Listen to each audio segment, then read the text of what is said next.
Hi friends, అందరూ ఎలా ఉన్నారు? మీరు బాగుండాలని కోరుకుంటున్నాను. నేనైతే ఆధార్ కార్డు పట్టుకున్న ఫ్రీ బస్ అయితే ఎక్కేసానమాట. ఇంకేంటి ఫ్రెండ్స్, మీరు కూడా ఫ్రీ బస్ ఎక్కుంటే మీరు కూడా శ్రీశక్తి పథకాన్ని ఉపయోగించుకున్నట్లయితే కామెంట్ బాక్స్లో కామెంట్ చేయండి. మేమైతే నేనైతే ఒక 100 రూపీస్ అయితే సేవింగ్ చేసినట్టే కదా, చూస్తున్నారు కదా. ఫ్రీ అనేసి అందరూ ఆధార్ కార్డు పట్టుకొని అందరూ ఆ లేడీసే ఎక్కేస్తారనమాట. చూస్తున్నారు కదా. 100 రూపీస్ అంటే సేవింగే కదా. ఇంకేంటి ఫ్రెండ్స్, నేను అయితే చింతపల్లి అయితే వెళ్ళాము. చెల్లి వాళ్ళ బాబు అక్కడ బాగాలేదంటే చూడటానికి అనేసి వెళ్ళామన్నమాట. హాస్పిటల్ అంతా బిజీగా ఉంది.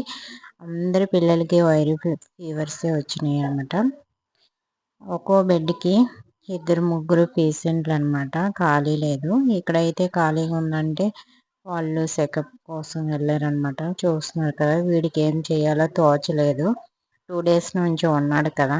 ఫోన్ అయితే చూపించు, వీడియో కాల్ చెయ్యి, చూస్తాను అని అంటున్నాడు. నేను వీడియో తీసుకుందాం అనేసి అంటే పడుకున్నాడు అనమాట. ఇంకేంటి ఫ్రెండ్స్, వీళ్ళకి ఇంట్లో ఆడుకునే వాళ్ళు కదా, స్కూల్కి వెళ్ళి ఈవినింగ్ వచ్చి ఆడుకుంటారు కదా. ఇక్కడ ఏం చేయాలో తోచక పిల్లలందరూ ఫోన్లు చూస్తూ అలాగ ఉండిపోయారు అనమాట. వీడికి అన్నం తినిపించేటప్పుడు కూడా ఫోన్ చూస్తూనే ఉన్నాడు. ఏం చేయాలో తోచక ఇంకా వాళ్ళ మమ్మీ కూడా ఏమనలేదు. గేమ్స్ ఆడుకుంటే ఎటు చూసినా ఫోన్లతోటే, ఇంకా పిల్లలకి టైం పాస్ అవ్వక చూస్తున్నారు కదా. ఈ పిల్లలు కూడా ఫోన్ పట్టుకొని ఇటువైపు చూస్తున్నారు.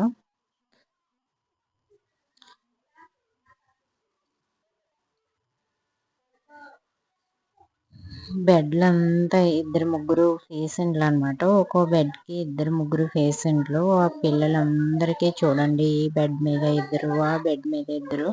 మేమైతే చింతపల్లి హాస్పిటల్కి వెళ్ళామన్నమాట. మేము బయటకు వచ్చేసాం బస్సు ఎక్కడానికి అయితే. ఇంకేంటి ఫ్రెండ్స్, మా వీడియో కనుక నచ్చితే లైక్ చేయండి, షేర్ చేయండి, సబ్స్క్రైబ్ చేసుకోండి ఫ్రెండ్స్. Bye friends.